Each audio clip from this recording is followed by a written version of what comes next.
to the Wild Wisdom Podcast with Dr. Patricia Mills. I'm Dr. Patricia.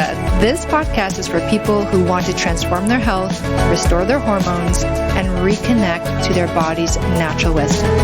Hi, I'm Dr. Patricia. I'm a Canadian medical doctor, published author, internationally recognized researcher, and passionate advocate for your health. Here, we'll explore the intersection between ancient wisdom and cutting-edge science, distilling the essence of true health into practical steps you can take. Wild wisdom is instinctive knowledge in action. Thanks for making this part of your day. Hi there. So excited to be here with you today again, and looking forward to covering this very important piece on PCOS, a continuation of the last few episodes. And as mentioned in the last episode, what I'm going to be covering today is, in addition to how our diet, like the sugar pathway, can lead to problems with developing PCOS, that explains all of these conditions coming together. Because this is the thing that I found really interesting, is that a lot of women with PCOS, they experience all of these different things like the hair growth, the acne, the problems with weight regulation, menstrual irregularities, fertility, mood, and they don't quite understand how this all ties together. All right. And basically what I've just covered is that this is how they all tie together. There's something that triggers this hormonal imbalance in the blood, in the sugar balancing hormone insulin. And both the high levels of insulin plus the insulin resistance that develops over time can lead to these kind of the spectrum of experiences that people can have with PCOS, ranging from the acne and the hair growth and the infertility, which are commonly associated with hormonal imbalances, which happen at the level of the brain and the ovaries because of the high insulin and the insulin resistance. The most common way to develop insulin resistance and having high insulin resistance is through the diet. And I've also covered how you could think that you're having a healthy diet, but when you dial in and you really pay attention, like if you're eating gluten-free products or protein bars or processed food smoothies. So, and here's another one, protein powder is interesting because protein powder, which is marketed as a health food, actually really spikes insulin, okay? Like a lot. So I get all of my clients off of protein powder, and we work on like really optimizing the digestive powers so that when you eat a good source of protein, whether it's happy animals or properly prepared plants, you're able to really optimally digest that protein so you don't have to turn to protein powder. I mean, we have thrived as humanity without protein powder. Yes, for some people, you do need protein powder. Like if you have a lot of digestive issues and you simply can't absorb your protein, and for a period of time, you need to have that, sure. But that, in my opinion, my humble opinion, that should be very time limited.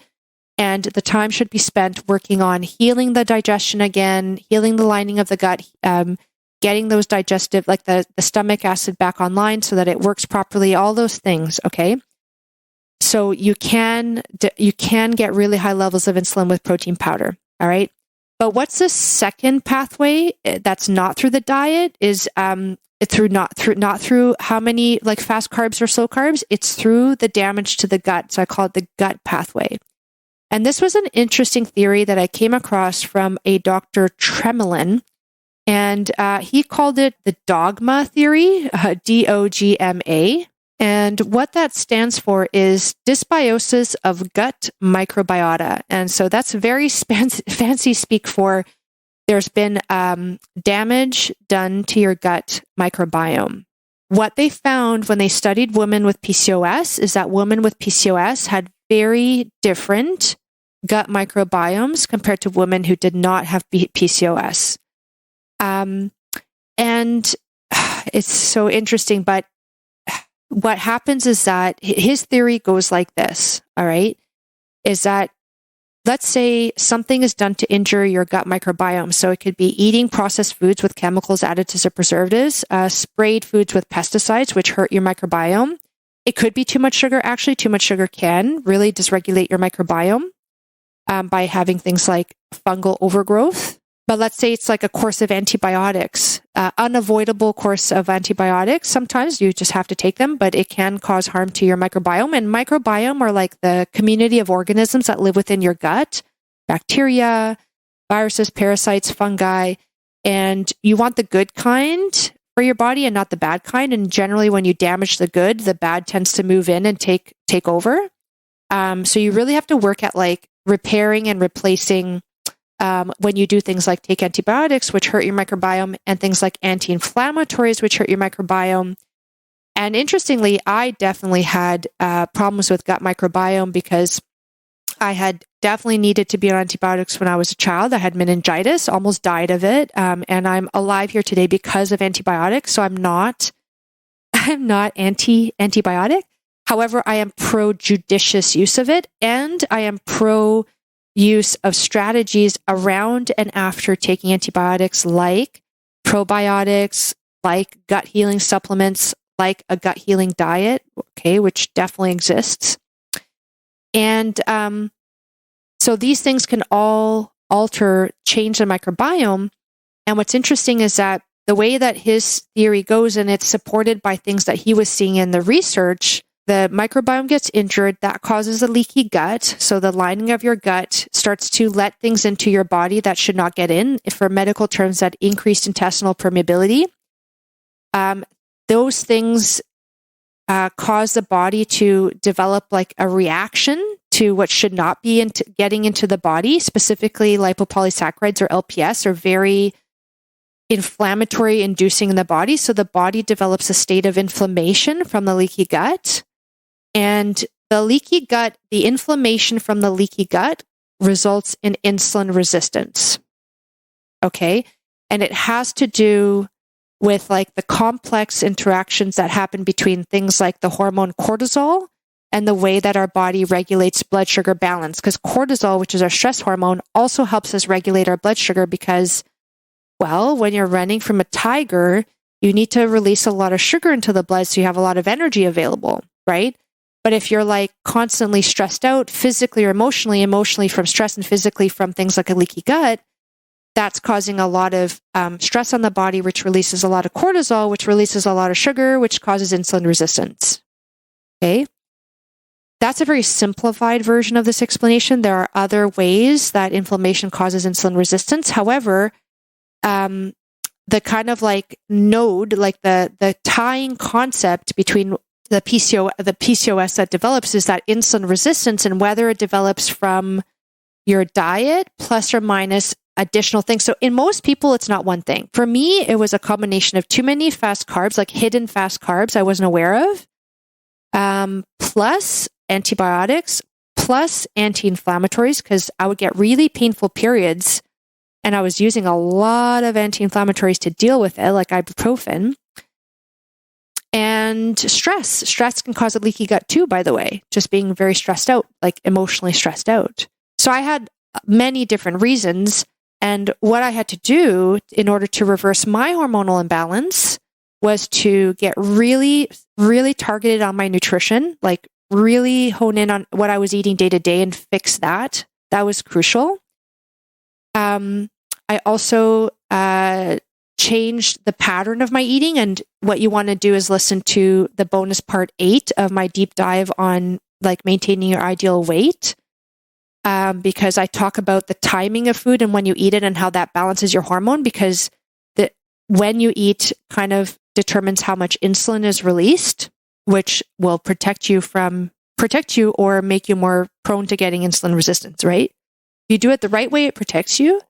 Plus, I had to repair the lining of my gut, repair my microbiome, and do everything I could to avoid antibiotics and anti-inflammatories. And for a while, that looked like taking anti-inflammatory supplements that actually fixed my microbiome rather than destroyed it.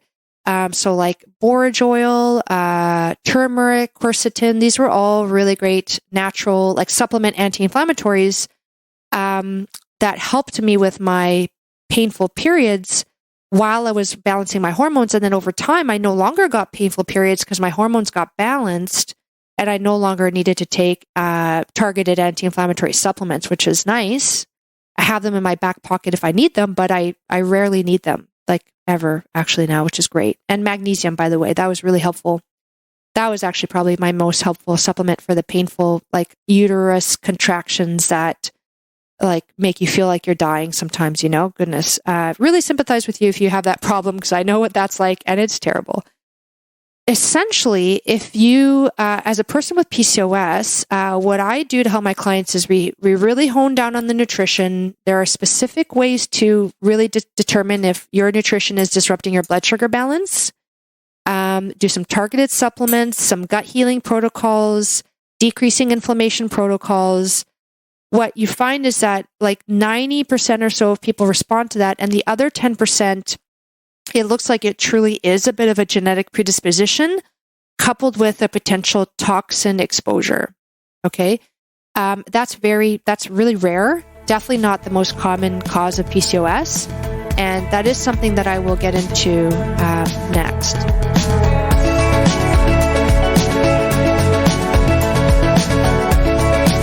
Thank you for taking the time to listen to this podcast, Wild Wisdom with Dr. Patricia Mills. If you like this podcast, please take the time to like and subscribe, and please feel free to leave any comments and look below for the contact information if you want to connect with me directly. Thank you, and I hope you have a wonderful day, evening, or night. Hi everyone, I hope you enjoyed this episode. Just a reminder, this podcast is for educational purposes only. This podcast is not a substitute for a professional care doctor or other qualified medical professional. This podcast is provided with the understanding that it does not constitute medical or other professional advice or services. If you are looking for help in your journey, it is important that you seek out a qualified health practitioner. If you would like to work with Dr. Patricia for her expert health transformation guidance, please email her at info@drpatriciamills.com to book a discovery call. You can also find Dr. Patricia on Instagram at Dr. Patricia Mills and Facebook at Wild Wisdom for Women with Dr. Patricia Mills, MD. For access to all of Dr. Patricia's educational videos and more amazing perks, consider becoming a Patreon member. Links are in the description of this episode. It is important to have an expert in your corner that can help you make the changes you crave, especially when it comes to your health.